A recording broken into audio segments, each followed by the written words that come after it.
जब जब दलितों पे, जब जब मुसलमानों पे अन्याय होता है तो एकमेव नेता नांदेड़ में जो रास्ते पर खड़ा होता है वो हमारे केवल फारूक अहमद है। हिम्मत ना हारो, कोशिशें जारी है, अभी सबको बाजू को हका लो, अब फारूक सर की बारी है। लेकिन ऐसा कोई माइका लाल नहीं है जो खुद के दम पर चुनाव लड़े। वो केवल और केवल महाराष्ट्र में वो कोई है तो वो हमारे बाला साहब आम्बेडकर है। स्वागत है आपका 10 आउट टाइम से। मैं हूं जैद अहमद।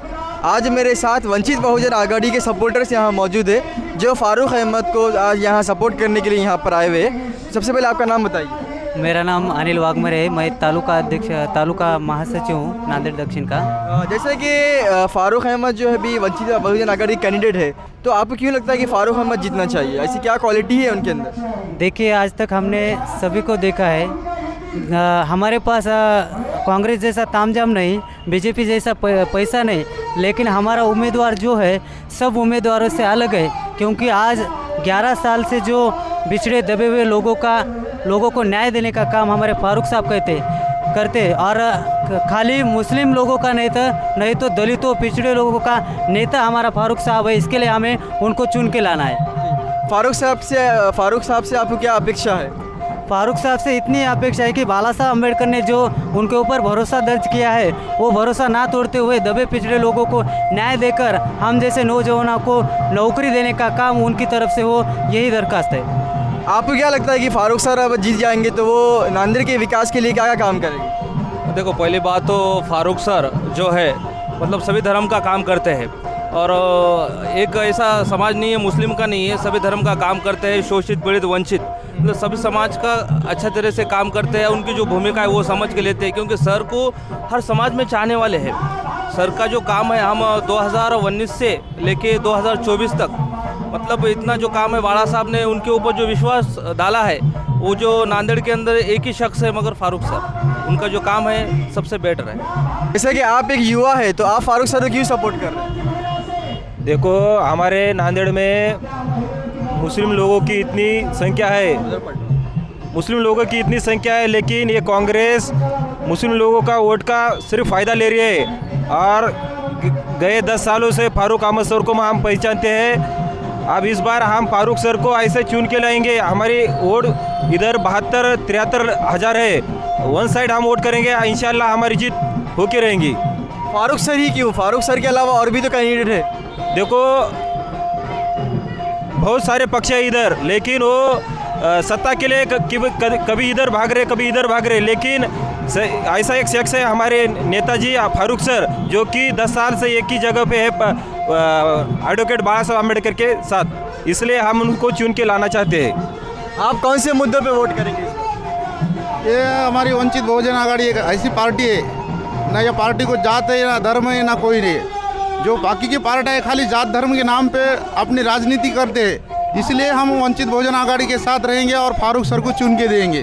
फारूक सर ही क्यों?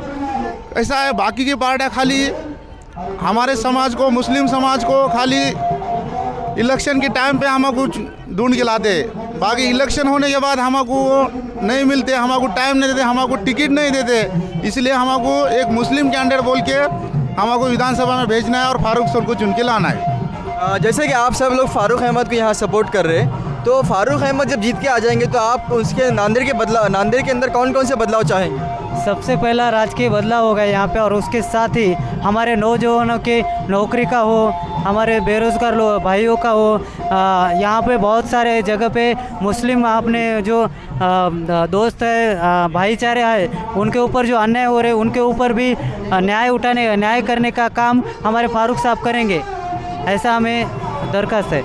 आप क्या फारूक सर से क्या अपेक्षा रखते हैं? मैं फारूक अहमद सर से सिर्फ यही अपेक्षा रखूँगा, नांदेड़ दक्षिण विधानसभा में आज तक हमने देखा है कि बहुत से प्रस्तावित पार्टियां और सभी रिश्ते नातों में उम्मीदवारी दी गई है, और सभी ये क्या करते हैं, सब बड़े लोगों को अपने साथ में लेकर गरीब लोगों पे हुए अन्याय अत्याचार के खिलाफ़ और बेरोज़गारी के खिलाफ़ कभी किसी ने यहाँ पे आवाज़ नहीं उठाई है। हम फारूक सर से यही उम्मीद रखेंगे कि अगर आप यहाँ से नांदेड़ दक्षिण से चुनाव जीत के आते हैं तो सबसे पहले यहाँ पर गरीबी और बेरोज़गारी, जैसे कि हमारे ग्रामीण इलाकों में बहुत से महिलाएं ऐसे हैं जिनको बहुत काम की ज़रूरत होती है, मगर उनको बेरोज़गार नहीं मिलता।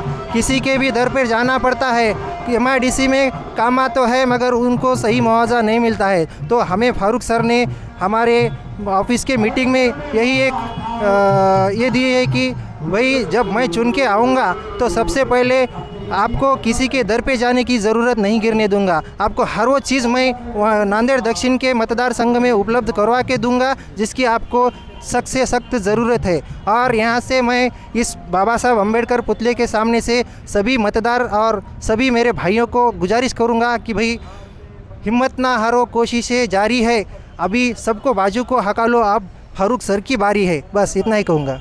प्रकाश अंबेडकर जो है, बाबा साहब अंबेडकर, उनके ऊपर ये आरोप लगता है कि वो बीजेपी की बी टीम है, तो इसके ऊपर आप क्या कहेंगे?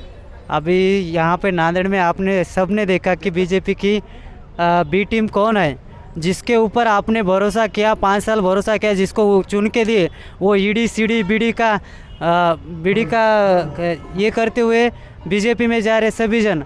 और हमारे बाला साहब अकेले जो है, जो वो किसी का सहारा ना लेते हुए अपने दम पर पूरा चुनाव लड़ रहे हैं। और सभी बड़े बड़े पक्ष को भी अलग अलग पक्ष का साथ लेना पड़ रहा है, लेकिन ऐसा कोई माइका लाल नहीं है जो खुद के दम पर चुनाव लड़े। वो केवल और केवल महाराष्ट्र में वो कोई है तो वो हमारे बाला साहब आम्बेडकर है। आपको क्या लगता है कि नांदेड़ में जो है और भी जो कैंडिडेट है, तो फारूक अहमद उनसे बेहतर क्यों लगते हैं आप? आप देखिए कौन सा भी उम्मीदवार लीजिए, जो गए उम्मीदवार है वो अभी के उम्मीदवार है। ऐसा कोई उम्मीदवार नहीं है मेरे ख्याल से कि जो पूरा क्या बोलते हैं उसको अभ्यासक है, जो सब जानता है, दबे पिछड़े लोगों की दर्द समझता है और जिसका उनके लिए रास्तों पे उतरने वाला ऐसा कोई नहीं। जब दलितों पे, जब मुसलमानों पे अन्याय होता है तो एक में नेता नांदेड़ में जो रास्ते पर खड़ा होता है वो हमारे केवल फारूक अहमद है। इसके लिए हम सबको एक कट्टा होकर फारूक सर को जिताना है और हम जीत के लाएंगे इंशाअल्लाह। हमारे अभी बारी आएंगी, आप देखते रहिए। नांदेड़ के आवाम के लिए आप क्या कहेंगे? नांदेड़ के आवाम से एक ही दरख्वास्त है, आप सबको देखिए, आपके पास पैसा धन दौलत सबके पास है, लेकिन फारूक साहब हमारे भरोसे के ऊपर यहाँ पे खड़े हैं और उनका भरोसा हमें तोड़ना नहीं है। और उनका भरोसा हमें ना तोड़ते हुए अगर हमारा आगे हमारा भविष्य अच्छा करना है तो हमें सिर्फ और सिर्फ फारूक अहमद सर को चुन के लाना है और बाला साहब आम्बेडकर के हाथ मजबूत करना है।